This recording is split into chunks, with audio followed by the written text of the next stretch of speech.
In the news, in the news, in the news, what? In the news for November the 14th, 2013.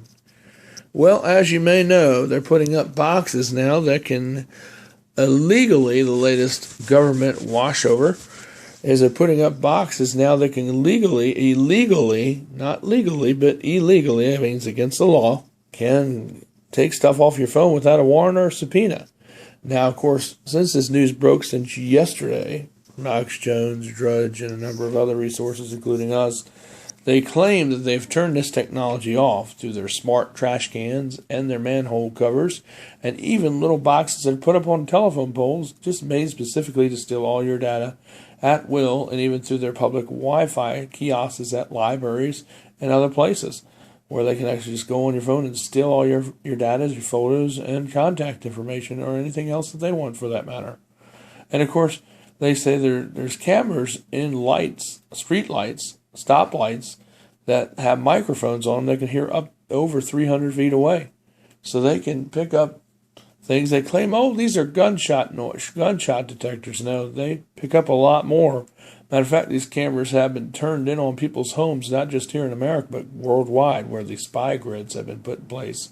A web has been put of these cameras and networking and surveillance like boxes, where the police have said when they were asked, oh, it's a new communication system for the radios, and that was a lie. No, it's a way of an effort to steal stuff from you illegally without proper warrants or seizures, compliments of Homeland Security.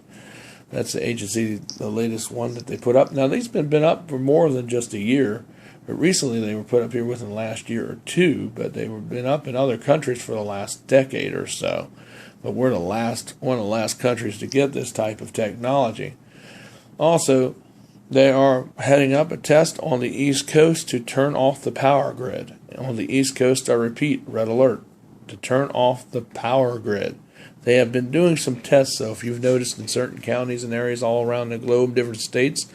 I mean, not in the globe, but on the East Coast of the United States, they have done testing in certain counties and states and cities where the power has been cut off for a few minutes or for some time, and did not give you an explanation. That's what they're getting ready for, is a power kill switch to strip you of your power and to take control, to try to get you to comply with their orders, as a way of power trying to take over when they try to inoculate or invoke martial law across this country, as martial law is in most places of the world already, presently. However, it is not here yet, but we have a hollow shell of freedom as a candy word in the United States, but it's not really free.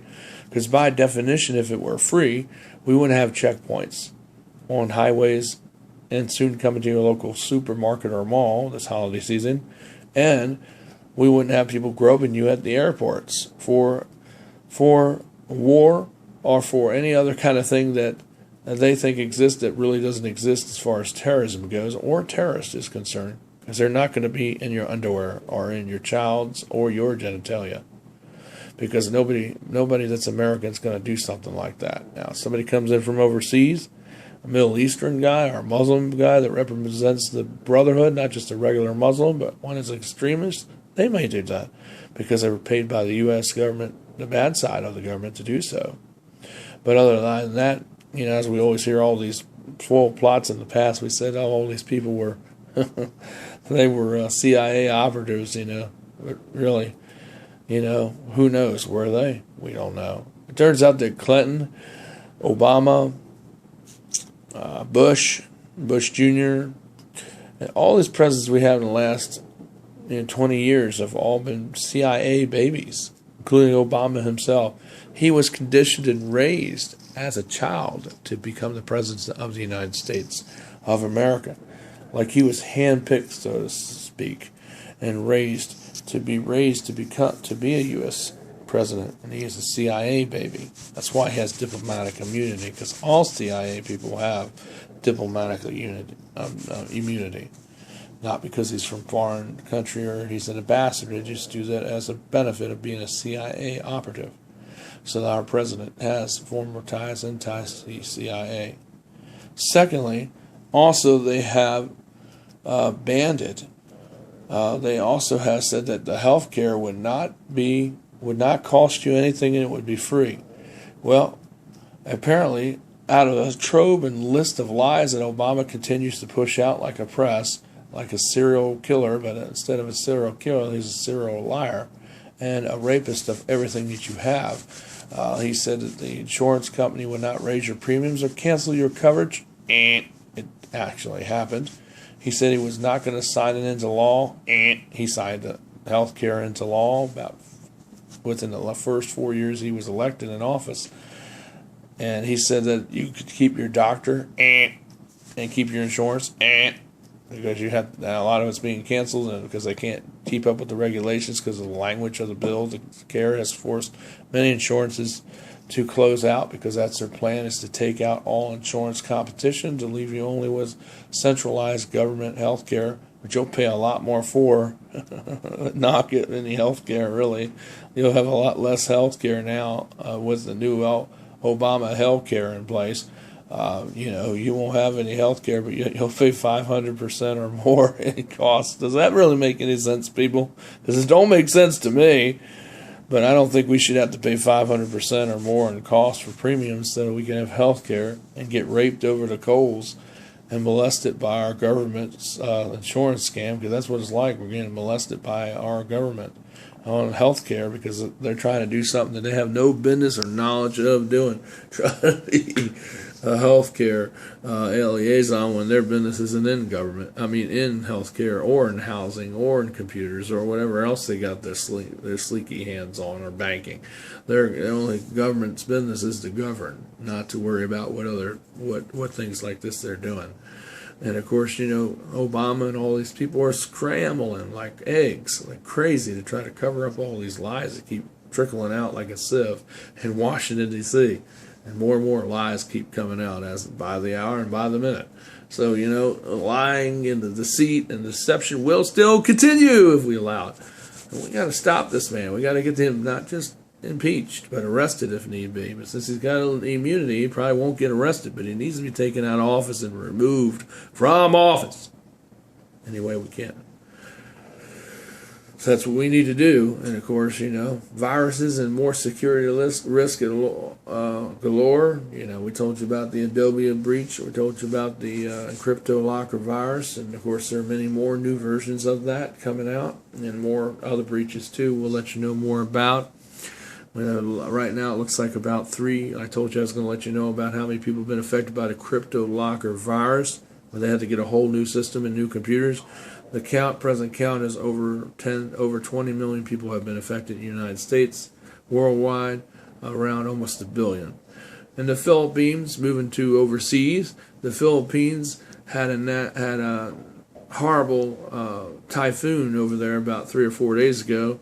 And as of count of death toll is over 10,000 people, and they fear there could be more that are dead. Most of the area and neighborhoods have been pretty much completely wiped out on the map. The only thing that's standing is where they had concerts. Their main arena or their conference center. It's the only building that remains to be standing. It has not been really, as far as it looks, has not been affected by the storm's rain, wind, or water. But as far as all the other housing structures and property and farming, all that's been totally devastated. Over 3 million people in the Philippines have been affected by the storm, and over 10,000 people fear to be dead in the Philippines. Smell of death is unbearable, says one reporter from the Gazette, and also from the 700 Club. 700 Club will be out there, Red Cross will be out there, and including FEMA will be out there, and our government, army, and military is out there to distribute water, generators, medicine, and most of all, food.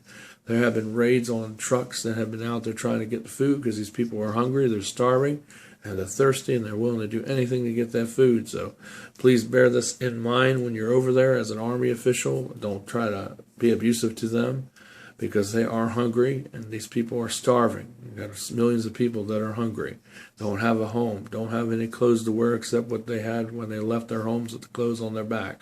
They're stinky, they're dirty, and there's the overwhelming smell of dead bodies. So there's a lot of things going on. And there's another storm that threatens the coast with torrential rains, 3 to 4 inches of rain, but not nothing that will devastate them like this typhoon did. So that's the news for November 14th, 2013. Be in prayer for the Philippines. Be in prayer for the missionaries out there. And be in prayer for the people here in the United States and preachers and churches of Christ. And also be in prayer for the people in our government who are doing the right thing. Keep doing the right thing. I salute you all. And also, tell the veterans all this week how you appreciate what they've done for us when they served for our country and all forces. And you can salute them too as well. And remember to thank them for what they've done and to show it by, maybe doing something for them. Give them a $10 card or give them a $10 bill if you see them out on the street. Give them, take them out to dinner. A strange veteran, that's single. If you know anybody in your church, take them out to eat. Do something nice for them this week. This is Michael DeSilvas at Silvas' Media for a station for freedom and for hope and to restore our freedom in this country. Not like a candy word, but really true freedom. See you later. This is Michael DeSilvas, the Freedom Network. Have another update tomorrow. Bye for now.